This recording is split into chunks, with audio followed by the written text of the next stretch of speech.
Welcome to special drive. నేను మానస.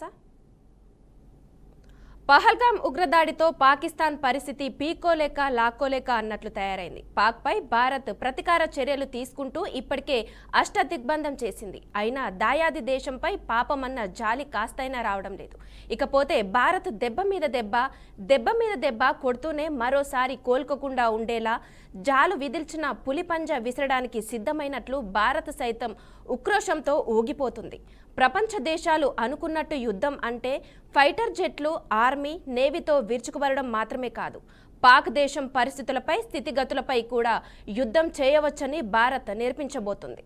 ఇప్పుడు పాకిస్తాన్పై అణ్వాయుధాలతో దాడులు చేయడం కాదు, అంతకు మించిన ఆర్థిక మిసైల్తో దాడి చేసేందుకు సన్నాహాలు చేస్తోంది.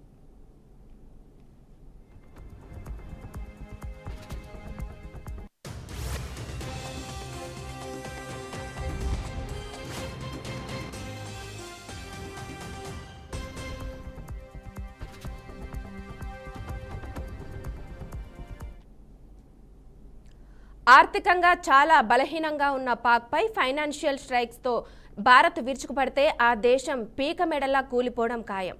పాక్పై 2 ఆర్థిక అస్త్రాలు ఉపయోగించడానికి సన్నాహాలు చేస్తుంది భారత్. రహదారులే రన్వేలు, హైవే మైవే అంటూ భారతీయ ఎన్ఫోర్స్ చేస్తున్న కసరత్తులు పాకిస్తాన్ను హడలెత్తిస్తున్నాయి. దానికి తోడు పాకిస్తాన్ను ఆర్థిక మిసైళ్లతో అతలాకుతలం చేయడానికి భారత్ భారీ ప్లాన్ చేసింది. 2 అంచెల చక్రవ్యూహంతో పాక్ని ఉక్కిరిబిక్కిరి చేయనుంది. పహల్గాం ఉగ్రదాడి తర్వాత సరిహద్దుల్లో యుద్ధ మేఘాలు కమ్ముకున్నాయి. భారతీయ వాయుసేన యుద్ధ విమానాలు రెక్కలు విప్పి గరుణ్పంతడిగా విరుచుకుపడడానికి సమాయత్తం అవుతున్నాయి. దీనికోసం కసరత్తులు షురు చేశాయి. ఆర్థిక దాడులతో పాకిస్తాన్ని అతలాకుతలం చేసేందుకు భారత్ ప్రణాళికలు రచిస్తోంది. పాకిస్తాన్కు 1000 కిలోమీటర్ల దూరంలో ఉన్న ఉత్తరప్రదేశ్ గంగా ఎక్స్ప్రెస్ హైవేపై ఫైటర్ జెట్లు, అత్యాధునిక యుద్ధ విమానాలు విన్యాసాలు చేస్తున్నాయి.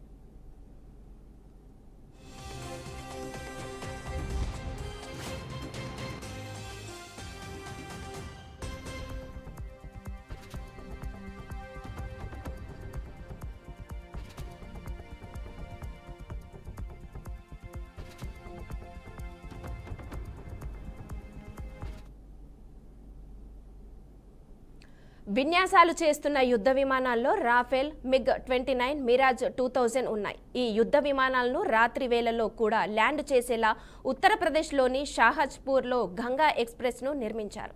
డే అండ్ నైట్ ఫైటర్ జెట్లు ఇక్కడి నుంచి టేకాఫ్ తీసుకోవచ్చు, ల్యాండ్ అవ్వచ్చు. ఉత్తరప్రదేశ్లో మొత్తం 4 ఎక్స్ప్రెస్ వే ల్యాండింగ్ స్ట్రిప్లను ఏర్పాటు చేశారు. జాతీయ రహదారులను రన్వేలుగా మార్చి భారతీయ ఎన్ఫోర్స్ కసరత్తులు చేస్తుండడంతో పాకిస్తాన్ వెన్నులో వణుకు పుడుతోంది. అయితే మరో పక్క యుద్ధం అంటే ఫైటర్ జెట్లు, ఆర్మీ, నేవీతో విరుచుకుపడడం మాత్రమే కాదు, ఆర్థిక దాడులతో కూడా పాకిస్తాన్ని అతలాకుతలం చేసేందుకు భారత్ ప్రణాళికలు రచిస్తోంది.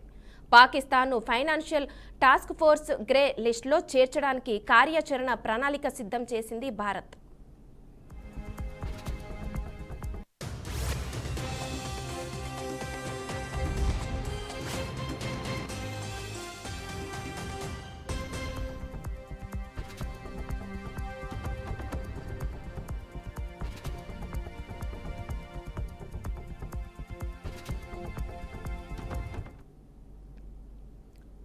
ఉగ్రవాదానికి ఊతమిచ్చే అతి ప్రమాదకర దేశాలను బ్లాక్ లిస్ట్ జాబితాలోకి FTF చేరుస్తుంది.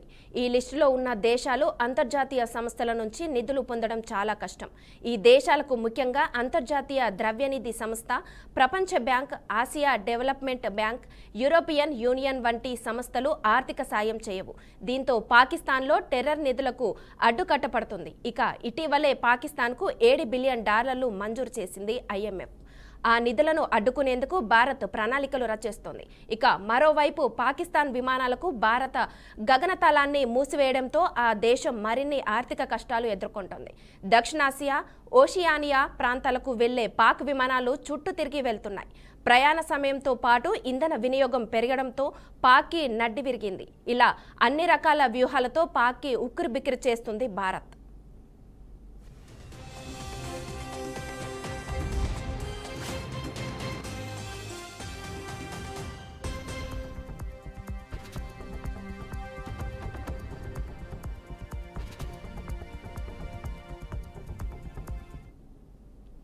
అంతర్జాతీయంగా సౌదీ అరేబియా, యుఏఈ వంటి పలు దేశాలు భారత్కు పూర్తి స్థాయిలో ఇప్పటికే మద్దతును ప్రకటించేశాయి. అయితే పాక్పై భారత్ చర్యలతో దాయాది దేశం ఉక్కిరిబిక్కిరి అవుతుంది. దాయాదికి స్నేహపూర్వక దేశమైన చైనాకు అమెరికాతో వాణిజ్య వార్ కొనసాగుతున్న వేళ చైనాకు సంబంధించిన ప్రొడక్షన్ను సేల్ చేసుకోవాలని అనుకుంటే అమెరికా తర్వాత అత్యంత అనువైన దేశం భారత్. అలాంటి దేశంతో కోట్లాలకు పోకుండా ఆచితూచి డ్రాగన్ దేశం అడుగులు వేస్తే చైనా ప్రశాంతంగా తన జీవన విధానాన్ని కొనసాగించవచ్చు. అలా కాదని దాయాది పాక్తో స్నేహం చేస్తూ భారత్ను ఎదిరించే పని చేస్తే పాక్, చైనా దేశాలు మట్టి కొట్టుకుపోవడం ఖాయం. ఒకవేళ ఇండియాకే మద్దతుగా చైనా తన ఆలోచనలు మార్చుకుంటే పాక్ పరిస్థితి అర రూపాయికి బాబా దానం కరో బాబా అంటూ అడుక్కోవడమే ఇక.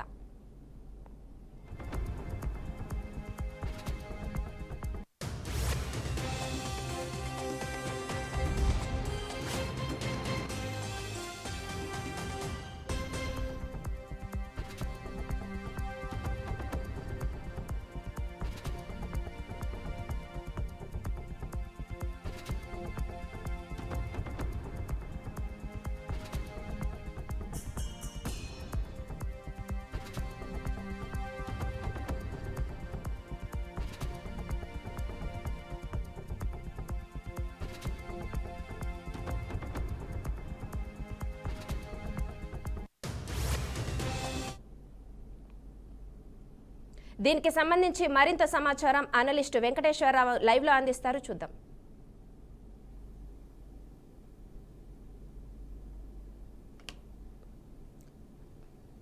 సార్ చెప్పండి వెంకటేశ్వరరావు, ఆర్థికంగా చాలా బలహీనంగా ఉన్న పాక్ పై ఫైనాన్షియల్ స్ట్రైక్స్ తో భారత్ విరుచుకుపడితే పాక్ పరిస్థితి ఏంటి?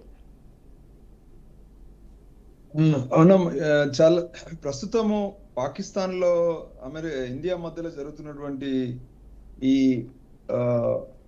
యుద్ధ వాతావరణ పరిస్థితిని మనం క్షుణ్ణంగా గమనిస్తే మనకు కొన్ని విషయాలు అర్థమవుతాయి. ముఖ్యంగా ఈ భారత్ మరియు పాకిస్తాన్ మధ్యలో జరుగుతున్నటువంటి యుద్ధానికి ప్రధానంగా మనము ఒక 3 కారణాలు మనం ఇప్పుడు అన్వేషించాలి. ఒకటి, ప్రస్తుతము కాశ్మీర్ లో జరిగిన దాడుల తర్వాత ఎలాంటి ఇది జరిగింది అంటే ఎలాంటి పరిణామాలు మనం చూసాము అంటే, మొదటిది కవింపు చర్యలకు పాల్పడినటువంటి పాకిస్తాన్ని ఒక పక్కన వాళ్ళు టెర్రరిస్ట్ అటాక్ చేస్తూనే వాళ్ళ యొక్క సైనిక అధికారి చేసినటువంటి కామెంట్స్ కావచ్చు, లేదా వాళ్ళు స్పందించిన తీరు కావచ్చు, లేదా వాళ్ళు సైబర్ నేరాల ముసుగులో వాళ్ళు పంపుతున్న మెసేజెస్ కావచ్చు, ఇవన్నీ కూడా భారత్ని ఒక మానసికంగా లేదా భారత్ యొక్క వ్యూహం ఎలాంటి వ్యూహంతో ముందుకెళ్లాలనేటువంటి విషయంలో ఒక క్లారిటీకి రావడం జరిగింది. ఆ క్లారిటీలో గతంలో లాగా యుద్ధం అంటే ప్రత్యక్ష యుద్ధాల కన్నా వాళ్ళ యొక్క రిసోర్సెస్ అంటే భారత్ను కవింపులో దించడానికి, ఇలా కవింపు చర్యలకు పాల్పడడానికి టెర్రరిస్టుల ముసుగులో పాకిస్తాన్ చేస్తున్నటువంటి ఆగడాలకి ఏ కారణాలు ఉన్నాయని అన్వేషిస్తే దాంట్లో మొదటిది వాళ్ళకి ఫండింగ్ ఎక్కడి నుండి వస్తుంది, వాళ్ళ దేశంలో పౌర అవసరాల కన్నా ఇలాంటి టెర్రరిస్ట్ ఫండింగ్ కి మూలాలు ఎక్కడున్నాయి, ఎవరు ప్రభుత్వం యొక్క ప్రమేయం ఎంత అందులో, పాకిస్తాన్ ప్రభుత్వం, అలాగే ఎవరెవరు ఫండ్ చేస్తున్నారు అనేటువంటి ఒక విషయంలో బహిర్గతంగా దీన్ని ఎక్స్పోజ్ చేయడానికి భారత్ పూనుకోవడం అనేది ఇందులో మొదలుగా మనం చూడాల్సినటువంటి సక్సెస్.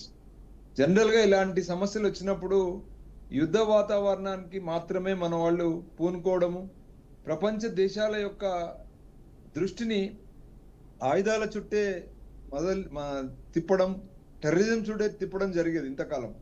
కానీ ఫర్ ద ఫస్ట్ టైం మనము ఏం చూస్తున్నామంటే భారతదేశము ఒక కొత్త యుద్ధ వ్యూహంతో, ఆ యుద్ధ వ్యూహంలో ప్రత్యక్ష ఆయుధాలు, ఈరోజు ఏదైతే పాకిస్తాన్ ఇండియా బార్డర్ వెంబడి అటు కాశ్మీర్ టు గుజరాత్ వరకు 700 కిలోమీటర్ల సుదీర్ఘమైనటువంటి బార్డర్లో అక్కడ మన యుద్ధ విమానాలు ఇప్పుడు పూర్తిగా ఎయిర్ ఫోర్సెస్ అనేవి వాళ్ళ యొక్క విన్యాసాలు చేస్తూ ఉన్నారు. అప్పుడు వాళ్ళు పాకిస్తాన్లో ఉన్నటువంటి ఆ, కొద్దిపాటి సైన్యంలో ఉన్నటువంటి విన్యాసాలకు ధీటుగా మన వాళ్ళు ఎయిర్ ఫోర్సెస్ ద్వారా ఎట్లా మనకున్నటువంటి సాంకేతిక నైపుణ్యం, మనకున్నటువంటి అధునాతనమైనటువంటి యుద్ధ విమానాలు, వాటన్నిటి యొక్క బలాల ప్రదర్శనను చేసే ఒక దిశగా ఈరోజు దాదాపు అక్కడ ఉన్నటువంటి చాలా యుద్ధ విమానాలు, సుకోయ్ 30 కావచ్చు, మిరాజ్ 200 కావచ్చు, మిగ్ 29 కావచ్చు, జగ్వార్ కావచ్చు, C-130 కావచ్చు, ఇలా ఎన్నో విమానాలు లేటెస్ట్ గా మన భారత విమాన దళాల్లో ఉన్నటువంటి కొత్త కొత్త టెక్నాలజీతో కూడుకున్నటువంటి మన దగ్గర ఉన్నటువంటి ఈ యుద్ధ సామగ్రి ఆ దేశం మీద ప్రత్యక్ష యుద్ధం కన్నా వాటి యొక్క బలాలను ప్రదర్శించే సార్ వెంకటేశ్వరరావు గారు యా సార్ వెంకటేశ్వరరావు గారు, ఇప్పుడు IMF సంస్థ ఇటీవల పాకిస్తాన్కు $7 బిలియన్ మంజూరు చేసింది. అందులో $1 బిలియన్ మంజూరు చేసింది. మిగతా మొత్తాన్ని మంజూరు చేయడాన్ని భారత్ ఎలాంటి వ్యూహంతో అడ్డుకోబోతుందంటారు? ఎస్, అయితే ఇప్పుడు యుద్ధ విమానాలతో పాటు ప్రత్యక్ష యుద్ధం కన్నా పరోక్షంగా ఆర్థిక మూలాలపైన దెబ్బ కొట్టడం అనేటువంటి భారత వ్యూహం ఈరోజు ఫస్ట్ IMF ఫండింగ్ ని కట్టడి చేయడం, అలాగే ఇతర గల్ఫ్ దేశాల నుంచి వాళ్ళకి అయితే సాంకేతిక అంటే బ్యాక్ నుండి వాళ్ళకు ఆర్థిక సాయం అందుతుందో వాటన్నిటిని కట్టడి చేయడం ద్వారా ఒక పాకిస్తాన్ లో అంతర్గతంగా ఒక అనిశ్చితిని నెలకొల్పడం. ఒకటి, ప్రభుత్వం యొక్క వాళ్ళ యొక్క సపోర్ట్, టెర్రరిస్ట్ సపోర్ట్ ని అరికట్టడం. రెండోటి, పౌరుల సేవల్లో కూడా చాలా వరకు ఇప్పుడు మన దగ్గర నుంచి వెళ్ళి ప్రవహిస్తున్న నదులను కట్టడి చేయడం, వాళ్ళకి ఇంపోర్ట్స్ ని కట్టడి చేయడం, వాళ్ళ యొక్క అంతర్జాతీయ సంబంధాలను దెబ్బకొట్టడం, వాళ్ళ యొక్క నిధులు ఎక్కడెక్కడ వస్తున్నాయో ఆ నిధులకు మన భారత్ ఉన్నటువంటి సంబంధాలకు ట్రేడ్స్ అంటే మూలంగా ఇప్పుడు అమెరికా ద్వారా కూడా వాళ్ళకు ప్రత్యక్షంగా ఒక సంకేతం ఇవ్వడం జరిగింది. ఏంటంటే మేము ఈ విషయంలో ఇండియా వైపే మేము ఉన్నామని చెప్పడం. మరి అలాగే ఈ పరిస్థితిలో చైనా కూడా ఇండియా వైపే ఉందని చెప్పడం. ఇవన్నిటి చేయడం వల్ల టెర్రరిస్ట్ సపోర్ట్స్ ని కార్నర్ చేయడం, అంటే భారతదేశం పైన టెర్రరిజం పెంచి పోషిస్తున్నటువంటి పాకిస్తాన్ అదొక సర్వైవల్ వ్యూహంగా ఇంతకాలము అవలంబించిన వ్యూహాన్ని మూలాలు ప్రత్యక్ష యుద్ధము టెర్రరిజం కాదు, దాని మూలాలు వాళ్ళకి ఫండింగ్ సంబంధించిన అంశాల మీద ఉన్నాయనేటువంటి ఒక ఫోకస్ ని అలా భారతదేశం చేయడం అనేది ఒక గొప్ప మలుపుగా, అంటే కొత్త వ్యూహంగా మనం ఫస్ట్ టైం చూస్తా ఉన్నాం. ఈ వ్యూహంలో ఖచ్చితమైనటువంటి రిజల్ట్స్ వస్తాయని భారత్ నమ్ముతున్నటువంటి పరిస్థితిలో ప్రపంచ దేశాలు కూడా అంతే ధీటుగా వాళ్ళ యొక్క స్టాండ్ ను ప్రత్యక్షంగా చెప్పడం, మేము ఖచ్చితంగా టెర్రరిజం వ్యతిరేకం, భారత్ చేస్తున్న పనికి మేము సపోర్ట్ చేస్తామనేటువంటి ఒక అనౌన్స్మెంట్ చేయడం అనేది ఈ వ్యూహంలో ఒక గొప్ప స్ట్రాటజీగా మనం చూడాలి. ఈ స్ట్రాటజీ చాలా వరకు వర్కౌట్ అవుతుంది. ఎందుకంటే గతంలో లాగా ప్రపంచవ్యాప్తంగా దేశాల మధ్యలో ప్రత్యక్ష యుద్ధం కన్నా ఇలాంటి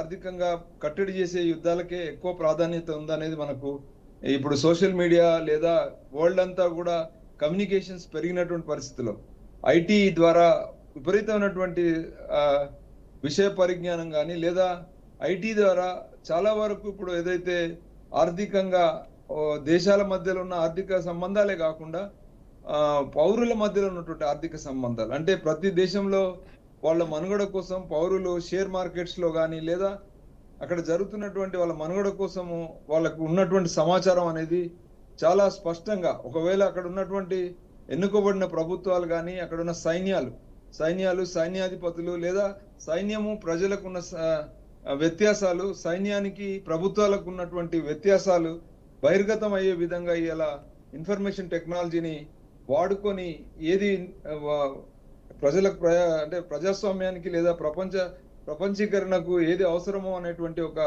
గొప్ప సూత్రాన్ని ఈరోజు ఇన్ఫర్మేషన్ టెక్నాలజీ ద్వారా ప్రజలందరికీ అర్థమయ్యే విధంగా ఈరోజు ప్రతివ్యూహాలను వేసుకోవడం అనేది ఒక కొత్త మలుపుగా మనం ఈ యుద్ధం ద్వారా అర్థమవుతుంది. సో దాంట్లో భాగంగా భారతదేశం ఇప్పటి వరకు తీసుకున్నట్టు అన్ని చర్యలు కూడా ఇదే మార్గంగా వాళ్ళు అన్వేషిస్తున్నటువంటి కొత్త పుంతలు తొక్కుతున్నటువంటి పరిస్థితి మనం చూస్తా ఉన్నాం. డెఫినెట్ గా దీని ద్వారా ఒక పాకిస్తాన్ లో ఒక వాళ్ళకు ప్రభుత్వాలకు ఒక భయం కల్పించడం, టెర్రరిస్టులను ఆ దేశం నుండి బహిర్గతం చేసి వాళ్ళని ఎక్స్పోజ్ చేయడం. మూడోటి ఏంటంటే అక్కడ పాకిస్తాన్ లో కూడా పౌరులలో కూడా ఒక వ్యతిరేకత, ప్రభుత్వాల మీద ఒక వ్యతిరేకత తీసుకురావడం, అక్కడ ఉన్నటువంటి అనైతికంగా మిలిటరీ యొక్క కట్టడి, ఆ మిలిటరీ ముసుగులో టెర్రరిజం యొక్క కట్టడి, ఆ టెర్రరిజం ముసుగులో కొంతమంది వాళ్ళకి బ్యాక్ సపోర్ట్ చేస్తున్నటువంటి దేశాల యొక్క వాళ్ళ యొక్క దమన నీతిని ఎండగట్టడమే భారతదేశం ఒక అవకాశంగా తీసుకోవడం ఈ కాశ్మీర్ దాడిని మనం చూస్తా ఉన్నాం ఈ మొత్తం వ్యవహారంలో. ఇది ఒక గొప్ప స్ట్రాటజీగా, దీని మూలంగానే రానున్న రోజుల్లో ఆర్థిక సంబంధాలను మెరుగుపరచుకోవడం లేదా కొత్త ఆర్థిక సంబంధాలు చైనా అమెరికా మధ్యలో తలెత్తినటువంటి ఈ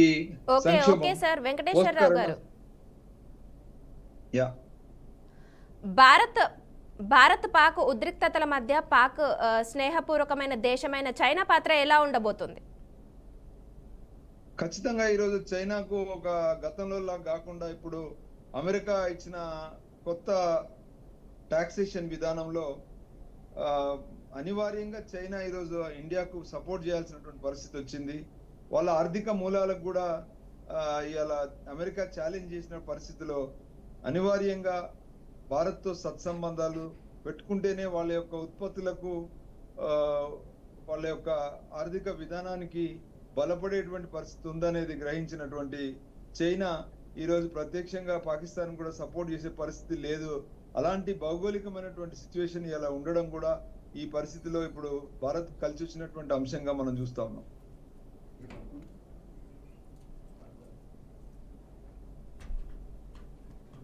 సార్, ఒకవేళ భారత్ దాయాది పాక్ సపోర్ట్గా చైనా ఉంటే చైనా పరిస్థితి ఏంటి? చైనా ఇప్పుడు ఉండే పరిస్థితి లేదు. ఎందుకంటే మొన్ననే మనం చూసాము, మన దేశంలో టాటా సంస్థతోని వాళ్ళ వస్తువులు అమ్ముకోవడానికి వాళ్ళే ముందుకొచ్చి 50% పై వరకు కూడా ఓనర్షిప్ షేర్స్ ఇవ్వడానికి ముందుకొచ్చినటువంటి పరిస్థితి మొన్నే మనం గమనించాం. ఈ పరిస్థితి వాళ్ళకి అనివార్యంగా ఆర్థిక మూలాలు, అమెరికా వాళ్ళ యొక్క ఆర్థిక మూలాల మీద ఏదైతే దాడి చేసిందో ఆ దాడి తర్వాత చైనాకు అనివార్య పరిస్థితి రావడం మూలాన ఇప్పుడు చైనా ఒకవేళ కనుక వ్యతిరేక తీసుకుంటే అది అమెరికాకు అడ్వాంటేజ్ అవుతుంది, అమెరికా పైచేయి అవుతుంది అనేటువంటి భయం కూడా చైనాకు ఉంది. కాబట్టి చైనా ఇండియాతోని సంబంధాలు పెట్టుకోవడం ద్వారా గతంలో అమెరికాకి ఏదైతే సప్లై చేసినటువంటి మొత్తం ప్రోడక్ట్స్ అన్ని కూడా ఈరోజు ఇండియా ద్వారానే వాళ్ళకి మార్కెట్ ఓపెన్ అవుతుంది. కాబట్టి డెఫినెట్ గా వాళ్ళు పాకిస్తాన్ సపోర్ట్ చేయడం అనేటువంటిది వాళ్ళకి అనాలోచితమైనటువంటి పని కాబట్టి వాళ్ళు అది చెయ్యరు. ఎందుకంటే అది వాళ్ళకి నష్టం కలిగించేటువంటి విషయం కాబట్టి వాళ్ళు ఎట్టి పరిస్థితిలో ఆ నిర్ణయాలు చేయరు అనేది మనందరికి తెలిసినటువంటి విషయం. ఓకే సార్, అంటే ఓవరాల్ గా భారత్ పాక్ మధ్య యుద్ధం జరుగుతుందా? అసలు యుద్ధం జరగడం వల్ల భారత్ కు ఎంత మేరకు లాభం చేకూరనుంది? నాకు తెలిసి ఈ యుద్ధం జరిగే అవకాశం లేదు. ఎందుకంటే యుద్ధం అనేది ఈరోజు నిజంగా దాని యొక్క అవుట్పుట్ ఏందని ఆలోచిస్తే దాని అవుట్పుట్ అంటే ఒక యుద్ధం జరిగిన తర్వాత ఏదో ఒక స్థలం కోసమో లేదా ఒక దేశం మీద ఒక దేశం గుత్తాధిపత్యం కోసం జరిగేటువంటి యుద్ధం కాదు ఇది. ఇది టెర్రరిస్ట్ మూలాలను తుడిచిపెట్టడం కోసం జరిగినటువంటి ఒక ప్రతి దాడి. అంటే ఒక టెర్రరిస్ట్ అటాక్ జరిగిన తర్వాత ఇండియా మీద, కాశ్మీర్ మీద, దాన్ని ఎదుర్కోవడానికి జరుగుతున్నటువంటి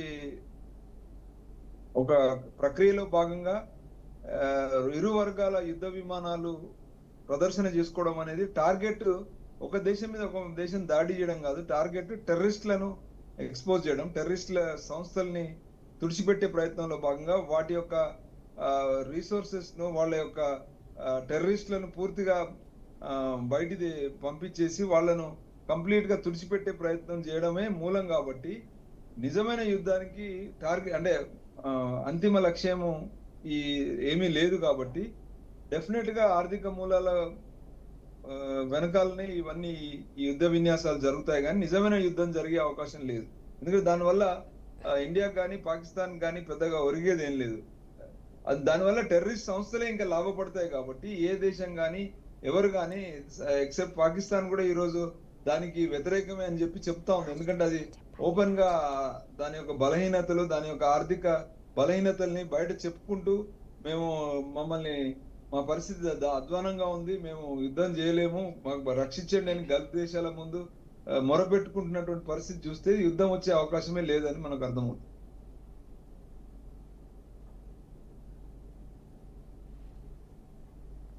ఓకే, థ్యాంక్ యూ సార్.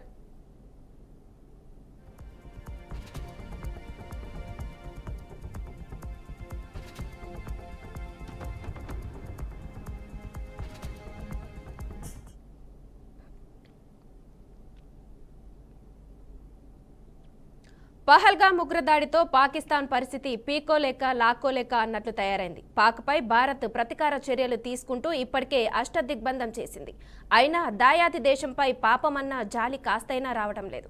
ఇకపోతే భారత్ దెబ్బ మీద దెబ్బ కొడుతూనే మరోసారి కోలుకోకుండా ఉండేలా జాలు విదిల్చిన పులిపంజా విసరడానికి సిద్ధమైనట్లు భారత్ సైతం ఉక్రోషంతో ఊగిపోతుంది. ప్రపంచ దేశాలు అనుకున్నట్టు యుద్ధం అంటే ఫైటర్ జెట్లు, ఆర్మీ, నేవీతో విరుచుకుపడడం మాత్రమే కాదు, పాక్ దేశం పరిస్థితులపై, స్థితిగతులపై కూడా యుద్ధం చేయవచ్చని భారత్ నిరూపించబోతుంది. ఇప్పుడు పాకిస్తాన్పై అణ్వాయుధాలతో దాడులు చేయడం కాదు, అంతకు మించిన ఆర్థిక మిసైల్తో దాడి చేసేందుకు సన్నాహాలు చేస్తోంది.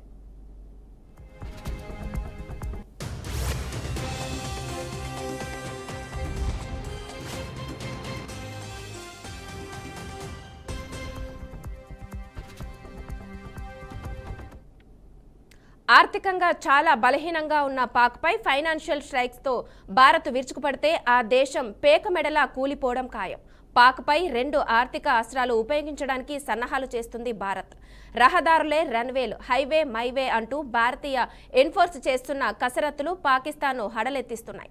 దానికి తోడు పాకిస్తాన్కు ఆర్థిక మిసైల్తో అతలాకుతలం చేయడానికి భారత్ భారీ ప్లాన్ చేసింది. 2 అంచెల చక్రవ్యూహంతో పాక్ని ఉక్కిరిబిక్కిరి చేయనుంది. పహల్గామ్ ఉగ్రదాడి తర్వాత సరిహద్దుల్లో యుద్ధ మేఘాలు కమ్ముకున్నాయి.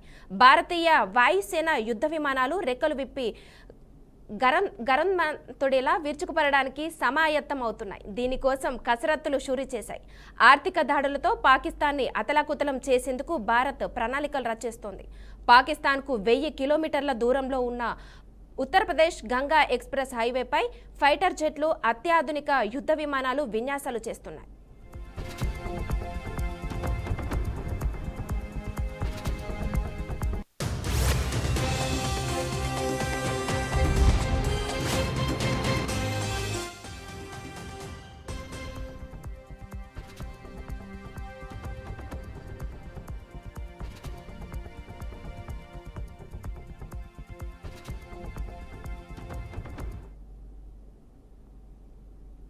ఇది ఇప్పటి special drive. Keep watching BRK news తెలుగుడి సత్తా.